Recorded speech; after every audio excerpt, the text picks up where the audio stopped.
All right, Shabbos, good morning, good morning. Let us begin by thanking all of our sponsors for this morning shir. To thank our Talmud Torah sponsors for the month of Kislev, Habal L'Tova.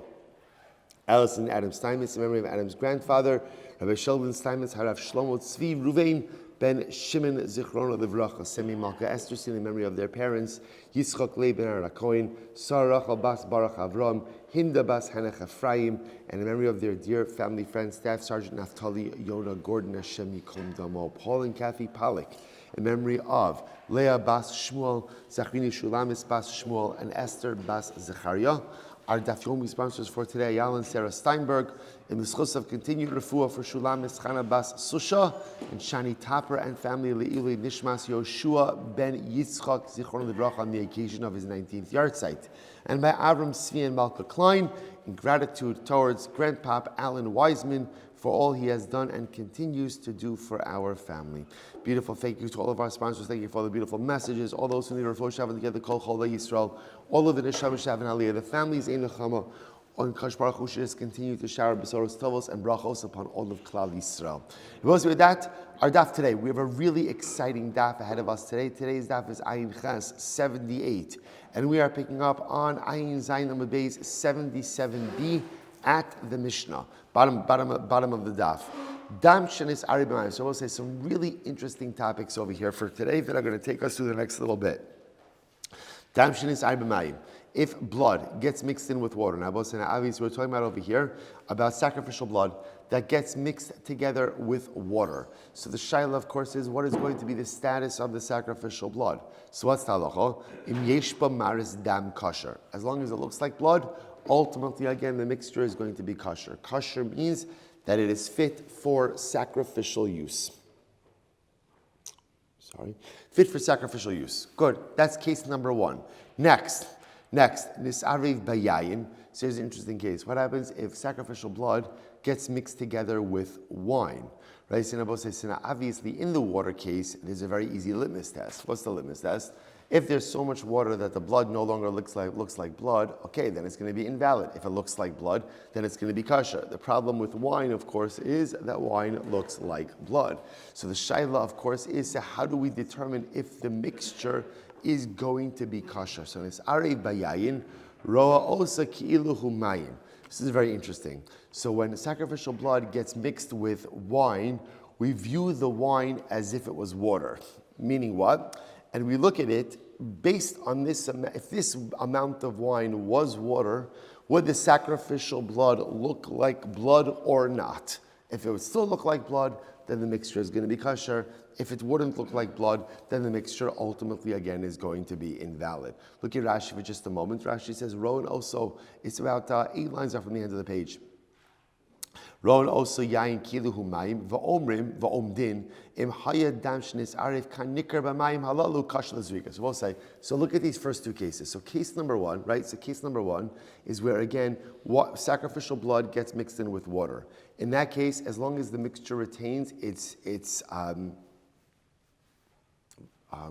appearance of blood, then ultimately again it's going to be kosher. Doesn't have an appearance of blood, not kosher.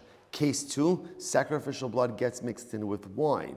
So we'll say, so in this case, you can't use the appearance test, right? Because it's going to look like blood regardless. So what do?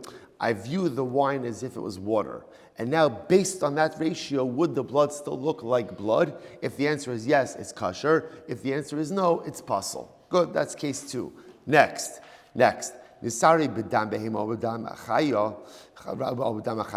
Case number 3 is where the sacrificial blood gets mixed in with other invalid blood. So once again, appearance is going to look like blood no matter what. The shaila just is, how do we view the mixture ultimately again of the valid blood and the invalid blood together? Now again, Rashi points out over here, the behema is a behema of chulin, right? This is a non-sacrificial animal. So what do we do over here? Roin also ki'ilu hu mayim. So ultimately, once again, what we do for non-sacrificial blood is the same thing we do for wine. Essentially, we view the blood as if it was water, and then we figure out based on this ratio, would the mixture still look like blood, in which case it's going to be kosher, or would it look like water, in which case it is going to be pasul.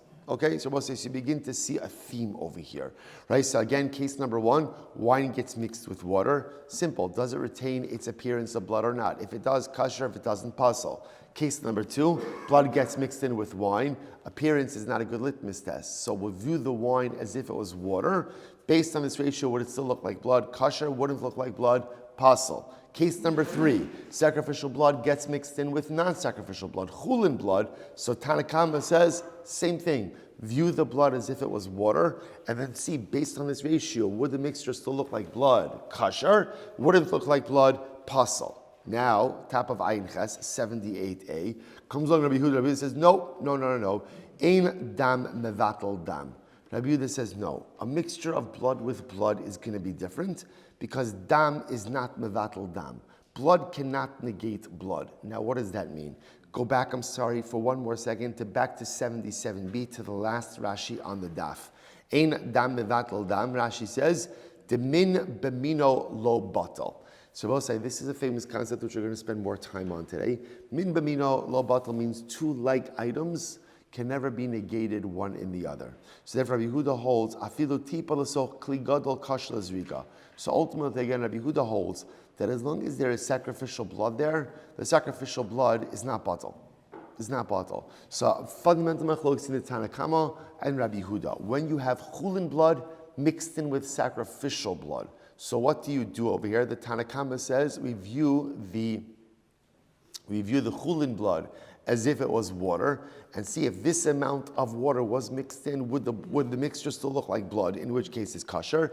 If it would be so diluted that it would lose its appearance as blood, it would be puzzle. Rabbi Yehuda says, no, ein dam mevatel dam. Once there's sacrificial blood there, it's sacrificial blood. And no matter how much other blood is there, l'maisa, the sacrificial blood always remains dominant, and therefore is kosher. Fascinating. Again, more about that later.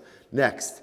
This back to 78a, last two words on the first line. So the last word, nisarev b'dam psulin. Okay, so I'll say, so now in this fourth case, this is an interesting case.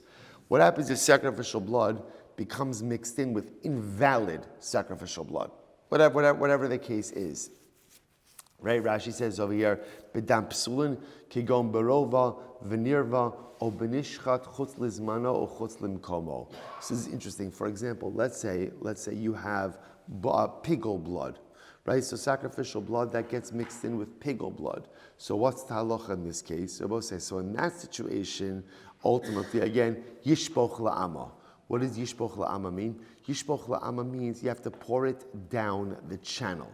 Now again, I will say, so this is actually, take a look at Rashi. Yishpoch la'ama, va'afilu hakasher rabba alov, v'chein dama tamtzis, yishpoch la'ama, v'afa pi shedama nefesh rabba alov mishum gzir, the first Gemara. Now we'll say, now what's the amma? We're going to talk more about this a little bit later on in the Gemara. I mean, not today, but later on. So the amma was, there was a channel that ran through the Beis HaMikdash, and literally again, that channel took out certain, we'll call it for lack of a better term, wastewater, carbonic water, sacrificial remnants out into the Kidron Valley. Again, like I said, we'll talk more about the mechanics of that a little bit later. So interestingly enough, in this last case, something fascinating happens. In this last case, where invalid sacrificial blood gets mixed in with other sacrificial blood, right? So the halacha is the resulting mixture is pasul. What do you do with it? So the Gemara says, Mishnah says, pour it down the channel and let it flow out into the Kidron Valley. B'damatamsis, same thing, damatamsis. I both say, now what's damatamsis? If you remember again back to the beginning of the Masechta, right? So remember again, first step in the sacrificial process, first step, shchita. Although shchita is not really an avoda, but shchita. Then Kabbalah. Remember again, by Kabbalah, what are you receiving?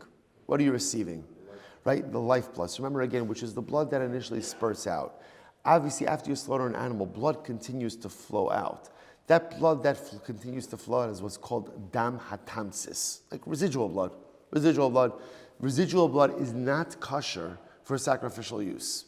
So therefore, again, so there's two cases over here.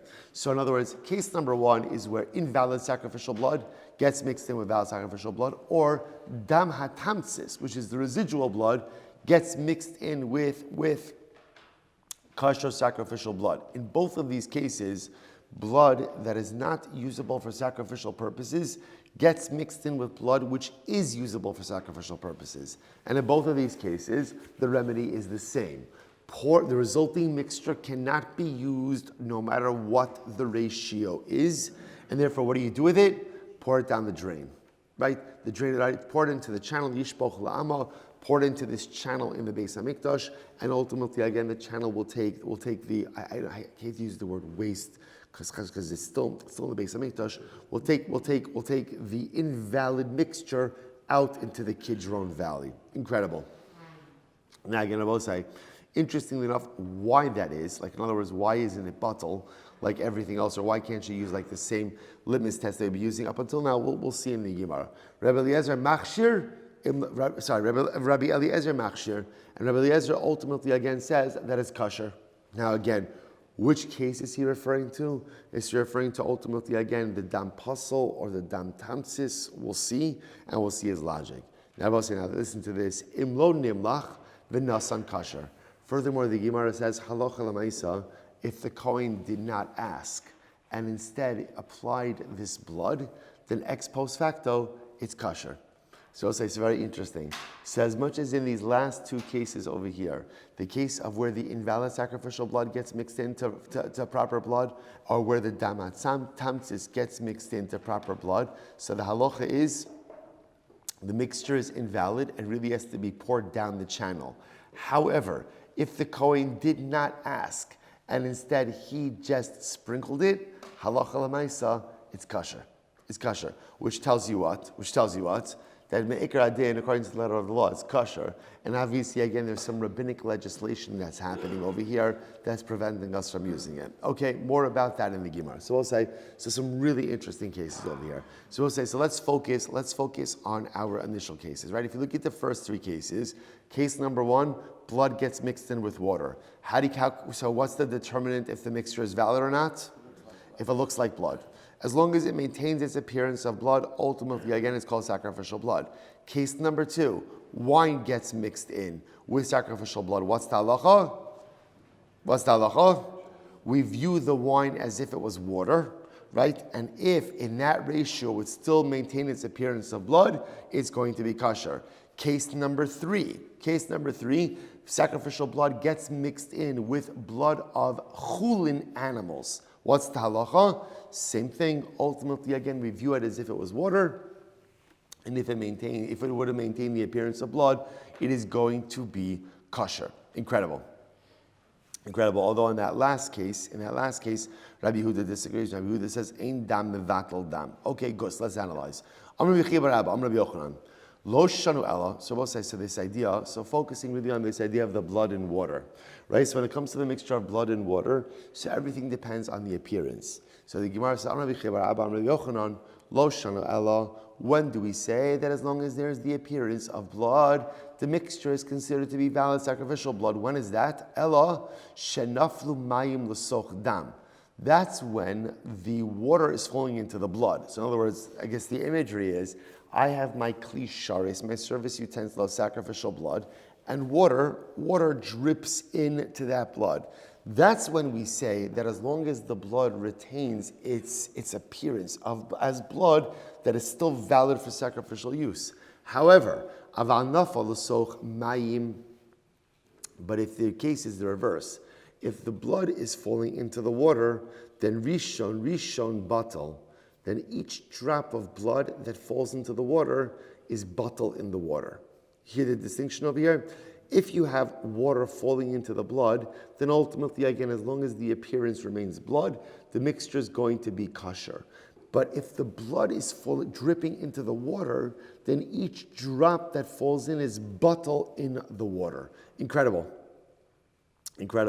So Gemara says, by the way, just so you understand, what that means over here is, for example, if you were to take the blood and fully pour the blood into the water, then einach inami, the same halacha would apply. As long as it retains its appearance of blood, it's going to be kosher. What the Gemara is saying over here is, if you dropped it drop by drop of blood into the water, even though the resulting mixture still looks like blood, each drop as it comes in is batal in the water. So the Gemara says, interesting enough, Amar Papa ula inyan kisui enokain.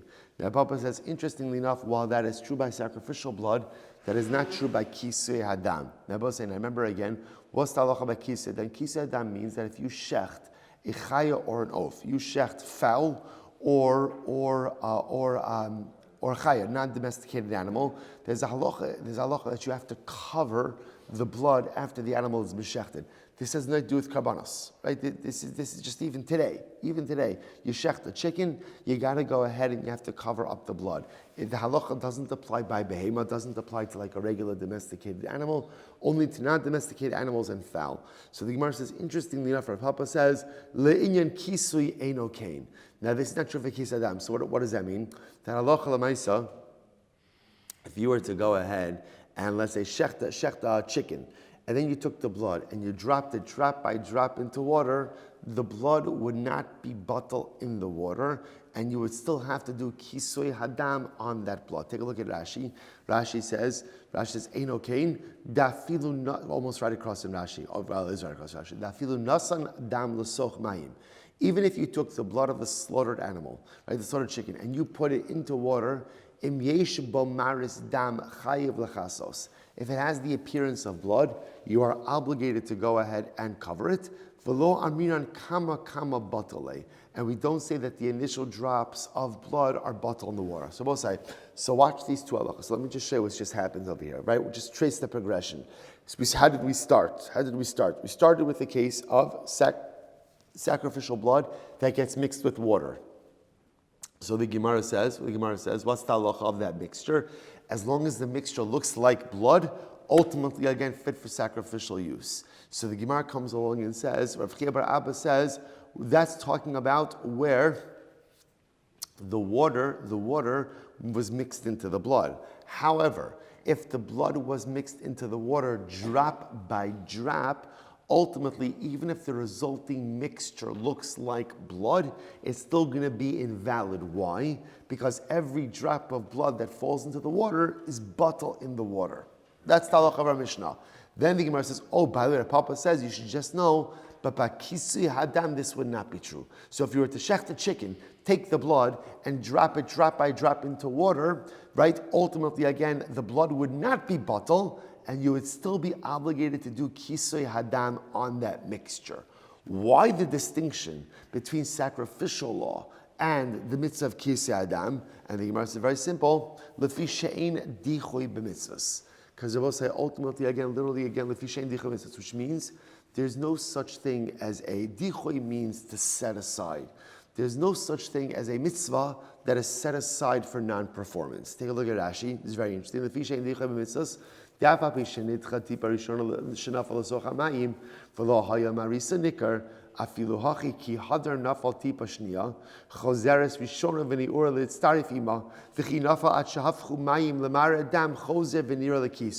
because we'll say, now what happens? It's actually very interesting. It's fascinating. Rashi says, what's the dynamic? When you shecht that chicken and you take the blood, so what do? You drop in the first drop into the water. What happens when that first drop falls into the water? What happens? Essentially it becomes bottled to the water. But then the second drop comes in. And what happens with the second drop? It combines with the first. The third combines with the second and the first. The fourth, so on and so forth, until what happens at the end of the day? Ultimately, it looks like blood. Once it looks like blood, ultimately, again, that reinvigorates all of the previous droplets of blood that were placed into the water. Because by mitzvahs, once something is set aside for use of a mitzvah, it can never be permanently precluded for non-performance or non-use. It might be temporarily dormant, but ultimately, again, all of those, essentially what we're saying is like this. The droplets of blood of that chicken are set aside for use of a mitzvah. Which mitzvah? The mitzvah of kisui hadam, of covering the blood. So once it's set aside for the mitzvah, it can never be permanently precluded from performance. It can be temporarily set aside, like in other words, first droplet falls in, second droplet falls in, until that mixture looks like blood, it's not going to be, but once it looks like blood, everything is reinvigorated, because once something is marked for mitzvah use, ultimately, again, that designation never fully goes away. It may be temporarily shelved, but it never fully goes away. That's what it means, ein dichui b'mitzvah. So both say, isn't that fascinating? So in other words, so therefore, once you shecht that chicken, and that blood needs to be covered, that obligation is never set aside. So when you subsequently take a drop of blood and keep dripping a drop of blood into water, so right now I can't do it because the mixture doesn't look like blood. But once there's enough blood in that water to make it look like blood, the mitzvah obligation once again sets in. This is what's called ein dichoy eitzel mitzvahs. Now, interestingly enough, Rashi ends off, v'lo amrina hal v'nitcha yitcha, t'lo shayech dichoy ela b'davar kedusha. So Rabbi say, herein lies a fascinating distinction between mitzvahs and kodshim and karbanas. By karbanas, there's yesh dichui eitzel karbanas. There is yesh dichui eitzel kodshim. By a karban, once something is set aside for non-use, it's forever non-usable. So therefore, again, going back for just a moment. So if you were to go ahead and take sacrificial blood and drop it one drop at a time into water, what happens to that sacrificial blood? It's batal. It's batal. Each drop that comes into the water is batal. Even though at the end of all of the drops, it looks like blood, that's fine. But at the end of the day, each drop was batal. Mitzvahs are never negated for non-performance. And therefore, when you drop the little drop of chicken blood into the water, although at first glance there's nothing there, later on when all the droplets are in there, they form together and ultimately again reinvigorate the obligation for the mitzvah. So we'll say, fascinating concept. Yesh dichui eitzel kodshim. So there is dichui by karbanos, but ultimately again, ein dichui b'mitzvahs. Now we'll say, just v'derech hashkafa. Why the distinction?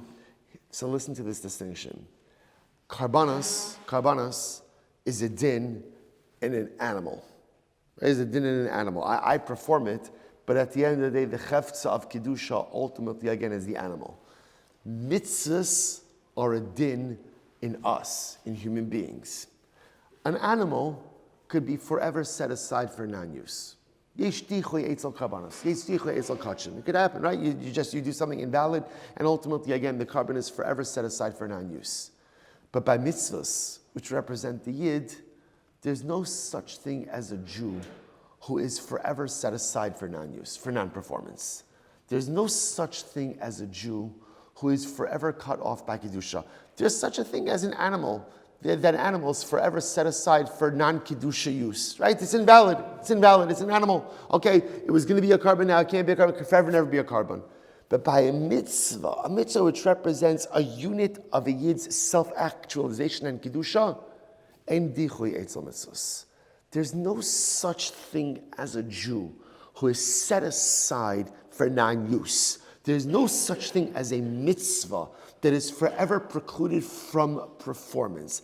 An animal could be pushed aside for non-use, but a Jew can never be forever precluded from spiritual actualization.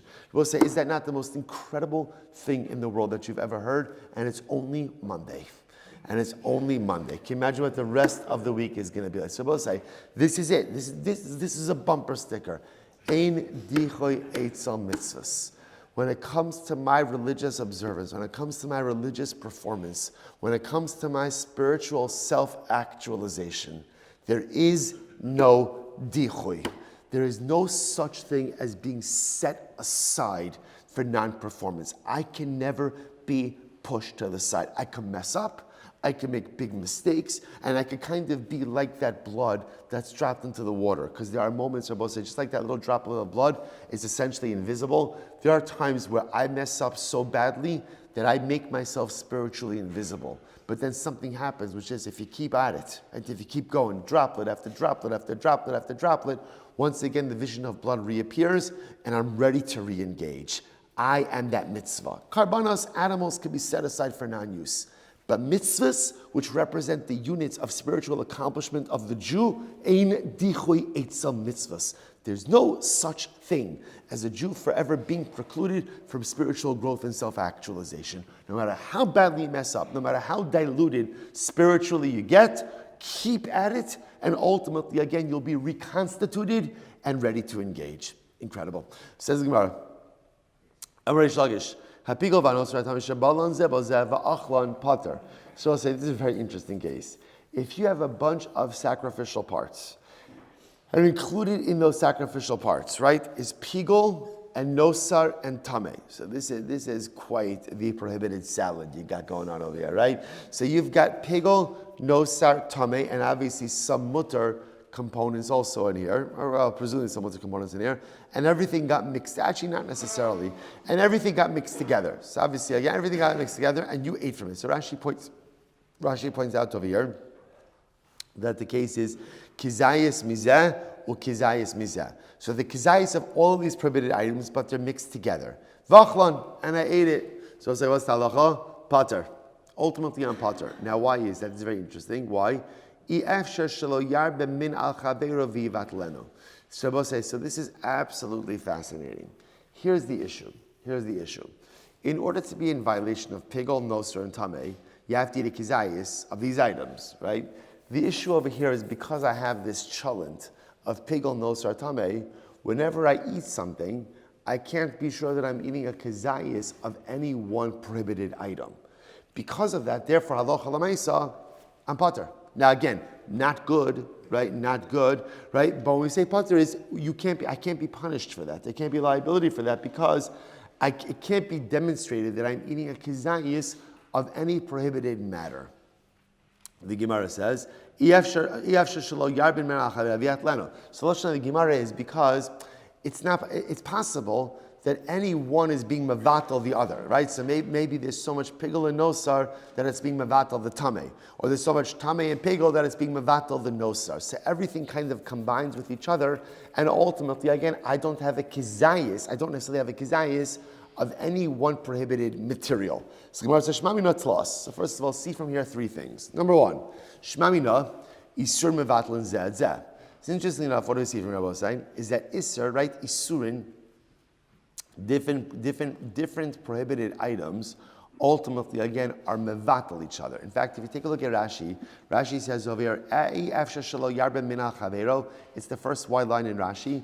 Rashi says, Kishu loes osa befiv, nivlal min l'so chavero, miuto shazeh berubo shazeh, ubatal hamiot berov, v'habatal b'chol min nosaf al mevatel. So the idea over here is because everything is mixed together, you don't know what you're eating, and therefore, essentially, one isser is mevatel another isser. So the Gemara says you learn three things from here. Number one isser could be mevatel another isser. Right? Next, shmamina, no sein tam berov lav da'oraisa. So Rabbi said this is very interesting. The Gemara says, well, one second. If you notice, what doesn't the Gemara consider? The Gemara doesn't consider the fact that halacha l'maisa. Why don't we say, what does it taste like? In other words, Rabbi say the Gemara is presupposing that all of these items, the nosar, the pigol, and the tameh, are all dissimilar with different tastes. So the Gemara essentially, so if you notice, by the way, what doesn't the Gemara say? The Gemara doesn't say, well, why don't we see what the mixture tastes like? Maybe like, tastes a lot like pigol, right? You know, in other words, right? So in other words, if you notice, we don't consider that what it tastes like. So what does that tell you? That tells you that taste is not a determinant biblically. That's what it tells you. That taste is not a determinant biblically. Shmamina, no sin tam berov, that if something infuses a taste in the majority of the mixture, lav daraisa, that clearly, again, that is not a biblical determinant. Rashi says over here, Hadam Rabbanon b'chol duchti isar no sin tam beheter osra afapi sheheter berov lav daraisa lilkos al di daraisa nihi nami drabba mina chaviro mikomakom time yoiv vika time the shir kisham. So what says? So ultimately, again, because the fact that we don't even look at, like in other words, like the Gemara doesn't say if you have pigol and nosar time mixed together, let's see what it tastes like, and whichever one it tastes like, that's going to be what you're chayav for. The Gemara doesn't even entertain that possibility, indicating to us that taste is not a biblical determinant. Next, ushmamina hasras safek lo shma hasra. And we'll say, what else do you see? That a non-definitive hasra is not a good hasra. Because remember again, in this case over here, let's say I'm eating this mixture, pigol, nosar, tameh. So remember again, in order to be chayv, I have to have hasra. What's going to be the hasra? What's the only hasra that the Eidim could give me? What can they give me? Right? They can't give me a definitive hasra. Right? Why? Because they don't know what I'm eating. Right? In other words, in this mixture are three prohibited items. So what are they going to say? Don't eat pigol, nosar, and tameh. Well, maybe I am eating all three. Maybe I'm eating only one of the three. Maybe I'm eating two out of the three. So therefore, again, you see from here the fact that there's no liability is because hasra safek lo shma asra. In order for a warning to create liability, it has to be a definitive warning. A non-definitive warning cannot generate liability. So therefore, I will say, amazingly enough, from this one case, so again, let's go through the case once more. I'm eating a mixture of pigel, no sartame. The Gemara is presupposing that these are three dissimilar items mixed together with dissimilar tastes. So what's the halacha? The halacha is I am not liable, right? So the Gemara says we learn three things from here. Number one prohibited item can be mevatel another prohibited item. Number two, taste is not a biblical determinant in establishing identity. And number three, hasra safek non-definitive warning is not considered to be a warning. Okay, so we'll say, now watch this. Massive Rava. So Rava raises a question. I'm saying, now what the Gemara is going to focus on over here with Rava is the issue of taste, right? So lesson number two, which was that ultimately, again, the Gemara says, you see from this case, that tam, that taste, is not a biblical determinant of identity. So that's what Rav is going to take issue with. Asa isa min achita min ha'orez. So this is very interesting. If you make a dough out of rice and wheat, so what's the halacha? Rav will say, Im yesh batam dagan chayaves bechala. V'yafagav deruba orez. If the taste of the loaf ultimately, again, tastes like wheat, then what? Then the identity of the loaf is a wheat loaf. Now, I will say, if it's a wheat loaf, then what? It's chayvin challah. What's challah? Challah is the portion you have to separate and give to the Kohen. What do you see from here? What do you see from here? That taste is a biblical determinant. Taste matters. Now, by the way, taste matters even though the Gemara says the majority of the flour may be rice flour, but if it tastes like wheat, then what? It's wheat. It's wheat, which would also, by the way, just for our purpose, just to make it a little bit more shaykhs, which would also mean you would wash on. Remember again, you don't wash on rice bread, right? Why not? I don't know, is there such a thing as rice bread? Yeah? Right? So remember again, because rice, just want to point out, rice, the Torah only recognizes 5 types of grain, right? Wheat, barley, oat, spelt, and rye. Those are the 5 types of grain. Anything else is not a grain. So therefore rice, although you can make rice flour and I guess rice bread, that's not hamotzi. Cornbread is not hamotzi. Now, cornbread today might be different because they mix in a lot of different things. But again, if you were to just make bread out of corn flour, it would not be hamotzi. So I just want to point out over some more things like this. If you have a bread that is made both out of wheat flour and rice flour, if it tastes like wheat, then you have to take challah, even though the majority of it is rice flour. So what do you see from here? That taste is a biblical determinant. To which Gemara says, maybe midrabanan. No. Yeah, taste is a determinant, but only midrabanan, not midarais. Gemara says, no. Iyachim seifa. Look at the end of that. Bryce says, great. Adam yotze ba yedei chavasa b'Pesach. Furthermore, the Gemara says you could even use it for matzah. So if you made a matzah, ultimately again, with rice flour and wheat flour. Now again, obviously, this is before the days of kitnius, right? This is before the days of kitnius legislation. Remember, kitnius legislation is drabanan. So remember again, midaraisa, there's absolutely no problem using rice on Pesach. As our Sephardic brethren know, right? You're allowed to use rice on Pesach. So we Ashkenazim, we have kitnius. But again, this is before kitnius. So the Gemara is like this. If you have a matzah that is made from rice and wheat, right? Halacha l'maisa, as long as it tastes like wheat, halacha l'maisa, it's usable for Pesach. Now, I'll say, now again, for Pesach, you need biblical matzah, right? You need biblical, right? You need something that is made from wheat. So what do you see from here? The fact that you can use it on Pesach indicates to us that tam, that taste, is a determinant not just rabbinically, but biblically as well. This contradicts what we just said before. We just said before that tam, taste, is not a biblical determinant, and now we're seeing that yes, it is. So how do we determine this? Ella, we'll say Amud Beis. Ella, here it is. We'll say it's a very important line. Ella min b'she'eino mina b'taima. In reality, when you have 2 dissimilar items mixed together, so the identity of the mixture is determined by taste. Inachinami, we do rely on tam. We rely on tam. Again, 2 dissimilar items mixed together, the identity of the mixture will be based on how it tastes. Look at Rashi. Elamin b'shein omino shatam nikarbo b'tayim mechai v'loki min haTorah. V'hi amarei shlagish b'pigel v'nosa shal min umino d'leka l'mikam hatayma v'lo tishma minei nosin tam barov lav darai. So let's listen to this. So therefore, the Gemara says, you're right. Tam, taste does play a role. When do we rely ultimately again on taste? To determine the identity of the mixture. When is that? Remember, this is very important. Min b'she'eno mino. Two dissimilar items mixed together, the identity of the mixture ultimately again will be based on what it tastes like. Based on what it tastes like, which essentially means whichever item is more dominant by dint of the fact that it infuses taste, that's the item which will determine the identity of the mixture. Now, by the way, just before we go on, how do you reconcile that with Reish Lakish's case about the pigol nosar and tamei salad, right? The pigol nosar, tamei chant, what do you do with that? That has to be a case where they all were the same min. They were all the same thing.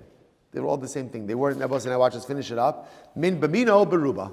Ultimately, again, when you have two similar items mixed together, so what determines the identity of the mixture? Ultimately, again, min b'mino. I'm sorry, rov, majority.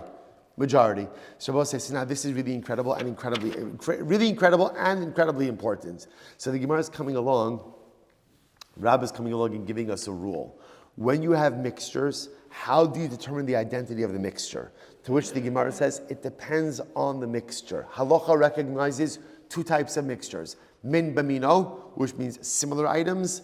Min b'she'eno mino, dissimilar items. When it is min b'she'eno mino, dissimilar items, the identity of the mixture is based on taste.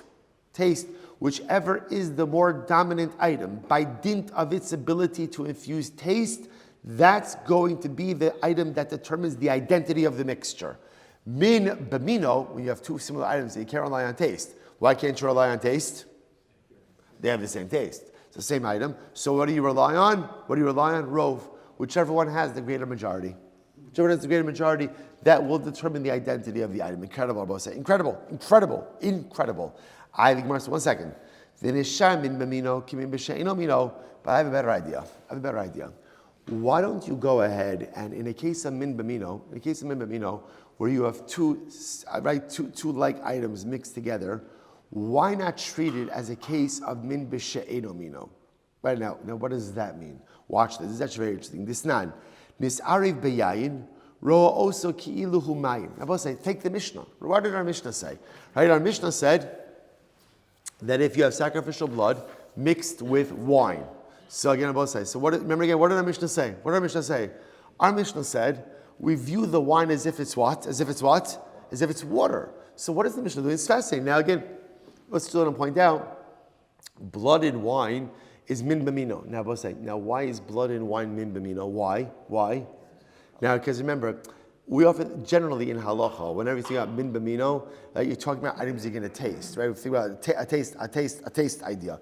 Obviously, sacrificial blood you're not tasting, right? But the reason why blood and wine are mimino is because they look the same. So what did the Mishnah say? If you have sacrificial blood mixed with wine, so what do? We view the wine as if it was water. And we would say, in this type of ratio, would the blood still maintain its appearance? If it would, then it's kosher. If it wouldn't, then it's puzzle. So what do you see from here? We take a case of min b'mino, and how do we treat it? We view it as if it was min b'she'eno mino. So why don't we deal with every case of min b'mino like that? It's so interesting. So the Gemara says, it's not. It's arev b'yayin, rono sekil hu mayim. My love. Rowan also liyayin kilu mayim. Are we not saying, so again, we assume that what we mean over here is like this. We view the wine as if it was water, and in this ratio, if water was mixed with blood, would the blood still look like blood? If so, then the mixture will be kosher, and if not, then it'll be puzzle. So you're taking a min b'mino mixture and turning it into a min b'she'eno mino mixture in order to go ahead and see its kashrus. So she says, no, rowan oso lidam kilu mayim. No, it really means we view the blood as if it was water, and then review ultimately again if the blood in this ratio is water mixed with water, would it still look like blood? Fish Gemara says it doesn't make any sense. Ihachi batal mi boile. Then ultimately, again, what do you mean rowing? Then it should say batal. Just say batal. Furthermore, va'od, Tanya Rabbi Yehuda Omer, rowing also ki'ilu hu yayin odom. Furthermore, again, Rabbi says another brisa. This is a fascinating case. Rabbi Yehuda, totally different case. Now, hold on for just a second. Rabbi Yehuda says we view it as if it was red wine. Imdia mar'ehu kasher. This is a mikveh case. If the wine itself, if the wine would have become lesser in color. Dia means lesser in color. Ultimately, again, it's kasher. This is a mikveh case. I'll say in just a moment. Vim lav pasal. And if not, ultimately, again, it would be pasal. We're going to define that case in just a moment. So Gemara says tinahi. In reality, this whole thing is a machlokes tanoim. Then I will say, so just want to point out to you what just happened over here, because we'll have to stop in just a minute. We have still another minute. So I'll say this whole thing is a machlokes tanoim. On one hand, the Gemara wanted to introduce principles. What were the principles? If you have min bamino, how do you deal with min bamino? Right? How do you deal with min? Actually, let's reverse that, because the truth is the easier case in halacha is actually min b'she'eno mino. Two dissimilar items. How do you reckon? How do you deal with a mixture of two dissimilar items? How do you deal with it? Tam, taste. That's easy. That's easy, right? Whichever item exerts the dominant taste, that goes ahead and creates the identity, ultimately, again, of the mixture. The more complicated one is min bamino. Similar items mixed in. So Gemara says, how do you deal with min bamino? How do you deal with it? How do you deal with it? Ultimately, rov. It's just it's a numbers game. Whichever item is in the greater majority, that's the item that determines the identity of the mixture. The Gemara says, hold up. I have a better way to deal with min bamino. How do you deal with min bamino? How do you deal with it? Make it into a min b'she'eno mino case. And that's what the Mishnah is doing, right? The Mishnah said that if you have sacrificial blood mixed in with wine, what do you do? View the wine as if it's water, and then see how that impacts the mixture. So what is the Mishnah saying? The Mishnah says that in min b'mino cases, make it into, view it as if it's a min b'she'eno mino case. To which the Gemara says, this whole thing about how to deal with min bamino is a machlokes tanoim. Do we deal with min bamino just as a simple majority, or do we view it, or do we change it into a min b'she'eno mino case? Machlokes tanoim, raging, ridiculously amazing machlokes, and may to be continued tomorrow. Shkoyach. All right, Jabosai, have a great day. Have on Zoom. Shkoyach, everyone.